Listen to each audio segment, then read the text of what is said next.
5, 4, 3, 2, 1, 0.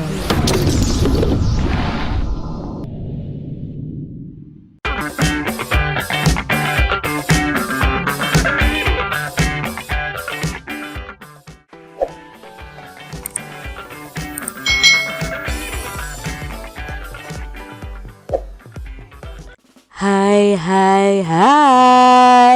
Selamat datang di channel YouTube Kak Citra. Apa kabar nih adik-adik semuanya? Kak Citra berharap kalian dalam keadaan yang baik, sehat dan siap untuk belajar ya. Hari ini kita akan belajar bersama-sama untuk mata pelajaran tematik kelas 3. Kita belajar di tema 3, benda di sekitarku, subtema 3, perubahan wujud benda, pembelajaran yang kedua. Mari adik-adik kita belajar dengan penuh semangat. Pernahkah adik-adik mencicipi es krim? Rasa es krim itu bermacam-macam ya. Es krim terasa segar jika dinikmati di siang hari yang panas. Tentunya adik-adik semua pasti suka es krim ya. Kak Citra saja suka es krim. Nah, di sini kita akan belajar cara membuat es krim sederhana. Alat dan bahan yang digunakan adalah 2 buah kantong plastik dengan perekat atau zipper. 1 yang berukuran besar dan 1 lagi yang berukuran sedang. Handuk kecil atau sarung tangan, lalu 300 ml krim segar atau susu atau santan, 2 sendok makan gula pasir, 6 sendok makan garam batu, dan 2 mangkok es batu berbentuk dadu. Nah, cara membuat es krimnya yang pertama adalah campurkan susu atau santan segar dan gula ke dalam kantong plastik yang berukuran sedang. Rekatkan ujung plastik dan pastikan plastik benar-benar rapat. Lalu langkah berikutnya, masukkan potongan es batu dan garam ke dalam kantong plastik besar ya, kantong plastik satunya. Kocok sebentar agar es batu dan garamnya tercampur. Lalu langkah ketiga, masukkan kantong plastik sedang tadi yang berisi susu ke dalam kantong plastik besar yang berisi es batu dan garam. Kemudian tutup dengan rapat perekatnya pada plastik besar. Langkah keempat adalah kocok dan pijat-pijat kantong plastik tersebut selama 10 menit. Gunakan handuk atau sarung tangan agar tangan kita tidak terlalu dingin saat menyentuhnya adik-adik. Setelah 10 menit, keluarkan kantong plastik sedang. Kemudian bersihkan atau lap dengan kain untuk menghilangkan garam yang menempel pada plastiknya. Buka kantong plastik tersebut dan tuang ke dalam gelas atau mangkuk saji. Es krim siap dinikmati. Nah, ini tadi cara membuat es krim dengan langkah yang sederhana. Jadi susu atau santan dicampur dengan gula dimasukkan ke dalam plastik yang sedang. Nah, plastik yang besar itu diberi es batu dan garam ya adik-adik ya. Lalu plastik yang berisi susu tadi atau santan tadi dimasukkan ke dalam plastik yang berukuran besar yang berisi es batu tadi. Lalu kalian kocok-kocok. Nah, setelah 10 menit santan atau susu yang di dalam plastik tadi akan menggumpal, akan membeku menjadi es krim adik-adik. Kalian bisa keluarkan lalu kalian bisa nikmati. Itu tadi cara sederhana ya, adik-adik bisa praktekkan di rumah kalian masing-masing. Nah, di sini ada beberapa pertanyaan.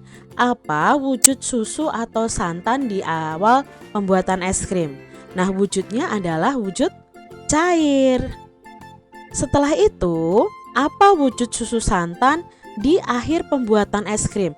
Nah, di pembuatan es krim tadi awalnya susu dan santan itu cair.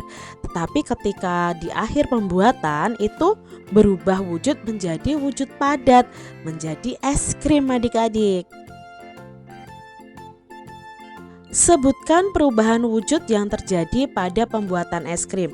Nah, tadi santan atau susunya itu dari benda cair, lalu berubah menjadi benda padat. Itu namanya adalah membeku. Nah, pada pembuatan es krim terjadi perubahan wujud dari cair menjadi padat atau disebut dengan membeku. Mengapa membutuhkan es batu pada pembuatan es krim tadi? Nah, es batu dibutuhkan untuk membekukan es krim atau membekukan susu atau santan yang kita masukkan ke dalam plastik tadi adik-adik. Jadi diperlukan es batu. Lalu, apa fungsi garam untuk pembuatan es krim itu? Nah, fungsi garam adalah menurunkan suhu es. Es yang suhunya telah turun kemudian akan menyerap banyak panas dari adonan es krim sehingga adonan es krim dapat membeku. Jadi itu fungsinya garam dalam pembuatan es krim. Pernahkah adik-adik menyimpan air dalam plastik di lemari pembeku? Apa yang akan terjadi dalam beberapa jam adik-adik? Tentunya air akan berubah menjadi es, bukan? Meskipun kamu membuka ikatan plastik itu, ternyata es tidak akan tumpah. Mengapa demikian? Jadi es batu itu adalah benda padat, awalnya dari air. Air yang dimasukkan ke dalam freezer lalu membeku adik-adik. Nah, itu proses membeku dari cair menjadi padat. Wujud air berubah dari cair menjadi padat.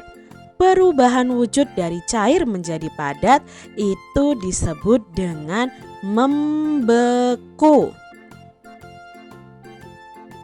Dapatkah adik-adik menyebutkan contoh lain perubahan wujud dari cair menjadi padat dalam kehidupan sehari-hari? Nah, di sini Kak Citra mempunyai beberapa contoh. Yang pertama adalah adonan gula setelah dingin menjadi padat pada pembuatan gula Jawa. Nah, ini adalah pembuatan gula Jawa adik-adik. Awalnya itu berupa cair ya, lalu lama-kelamaan akan menjadi padat. Nah, di sini terjadi proses membeku.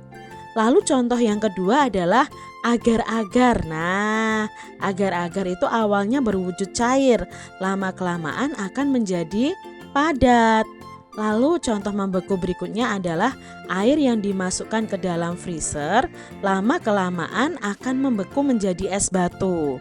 Lalu ada lilin yang mencair. Awalnya mencair kena panas, tapi lama-kelamaan setelah dingin akan menjadi padat lagi adik-adik. Pernahkah kalian mengamati lilin yang mencair lalu ketika sudah dipadamkan lama-kelamaan lilin itu akan memadat lagi. Nah, itu namanya proses membeku. Adik-adik, di sini kita akan belajar tentang pembagian tugas. Nah, dengan pembagian tugas, pekerjaan menjadi mudah dan ringan. Begitu juga di sekolah. Nah, di sekolah adik-adik pasti ada pembagian tugas. Siswa di sekolah ada peran masing-masing. Contohnya di SD Nusantara tempat Siti dan teman-temannya bersekolah. Ada guru yang mengajar sehari-hari di kelas, ada pula kepala sekolah yang memimpin sekolah. Nah, di sini Kak Citra bisa sebutkan nama orang-orang yang bekerja di sekolah ya adik-adik ya. Lalu perannya apa? Misalnya ada guru kelas. Nah, guru kelas itu perannya adalah pengelola pembelajaran di kelas dan menyelenggarakan administrasi kelas adik-adik. Jadi itu tugasnya guru kelas. Coba adik-adik sebutkan siapa nama guru kelas kalian? Lalu di sekolah itu ada kepala sekolah. Nah, kepala sekolah itu perannya mengatur semua kegiatan yang berlangsung di sekolah. Siapa nama kepala sekolah kalian? Hayo. Lalu di sekolah juga ada penjaga sekolah. Itu untuk melaksanakan tugas pengamanan sekolah, memelihara dan menjaga barang-barang milik sekolah. Lalu ada juga yang bertugas sebagai petugas perpustakaan. Itu perannya mengurus pelayanan perpustakaan, membuat peraturan di perpustakaan, membuat perencanaan untuk mengadakan buku, dan lain sebagainya. Lalu di sekolah itu juga ada petugas tata usaha sekolah. Itu perannya mengurus kegiatan tata usaha dan administrasi keuangan kegiatan di sekolah. Lalu ada guru penjas ya, guru olahraga. Nah, perannya apa? Mengelola pembelajaran pendidikan jasmani di sekolah. Coba adik-adik sebutkan siapa nama guru kalian, kepala sekolah kalian, penjaga sekolah, petugas perpustakaan, petugas tata usaha, dan guru olahraga kalian. Pasti kalian mengenal mereka kan? Mengapa perlu ada perbedaan peran di sekolah adik-adik? Apa yang terjadi bila di sekolah itu hanya ada kepala sekolah? Bagaimana bila tanpa ada bagian yang lain? Nah, tentunya akan terjadi kekacauan ya adik-adik kalau hanya ada kepala sekolah. Perbedaan peran di sekolah itu sangat penting karena perbedaan peran di sekolah akan memudahkan dalam pelaksanaan tugas masing-masing di sekolah. Jika hanya ada kepala sekolah saja, maka kegiatan belajar mengajar tidak akan berjalan karena tidak ada gurunya adik-adik. Jika hanya ada guru saja, tentu tidak ada yang mengatur seluruh kegiatan di sekolah. Dengan adanya perbedaan peran ini, setiap orang memiliki peran yang sesuai dengan kemampuan mereka dan saling melengkapi dengan peran yang lain. Walaupun berbeda peran, tetapi di sini ada satu tujuan yang sama dan melengkapi satu dengan yang lain.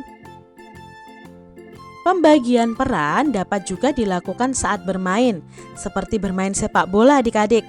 Saat bermain sepak bola pasti ada yang berperan sebagai penjaga gawang, ada sebagai penyerang, ada sebagai pemain belakang. Ada juga yang berperan sebagai kapten. Semua harus saling bekerja sama.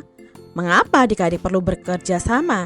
Ya karena untuk menghasilkan permainan yang terbaik. Permainan sepak bola itu sangat menyenangkan. Coba adik-adik pelajari teknik menendang bola. Ya, kalian kalau punya bola coba pelajari teknik menendang bola. Sebelum bermain menendang bola, kalian bisa melakukan pemanasan dengan cara membentuk lingkaran. Nah, jika guru kalian atau salah satu teman kalian memberi aba-aba mencair, maka kamu harus berlari adik-adik. Tetapi jika gurumu atau temanmu berkata membeku, maka kamu harus segera berhenti di posisi terakhirmu. Hal ini seolah-olah kamu membeku adik-adik dan tidak boleh bergerak. Anak yang bergerak saat membeku akan dikeluarkan dari barisan. Itu tadi permainan mencair dan membeku. Bisa kalian praktekkan ya bersama teman-teman kalian. Setelah itu, berlatihlah menendang bola ke tujuan tertentu. Tendanglah bola ke tujuan yang ditentukan. Contohnya adalah menendang ke arah gawang adik-adik. Kalian bisa berlatih ya bersama teman-teman kalian. Buatlah 2 kelompok dan berbarislah saling berhadap-hadapan. Nah, tiap-tiap kelompok secara bergantian menendang dan menangkap bola. Jadi di sini kalian bisa belajar menendang dan menangkap bola. Nah, demikian tadi pembelajaran tematik kelas 3. Tema 3, subtema 3, pembelajaran yang kedua. Semoga video pembelajaran ini bermanfaat ya untuk adik-adik semuanya. Dan sampai jumpa lagi di video pembelajaran Kak Citra selanjutnya. Tuhan memberkati. Jangan lupa tekan tombol subscribe, lalu tekan loncengnya, tekan juga tombol like, lalu share ke media sosial kalian. Jangan lupa untuk ikuti media sosial Kak Citra. Terima kasih.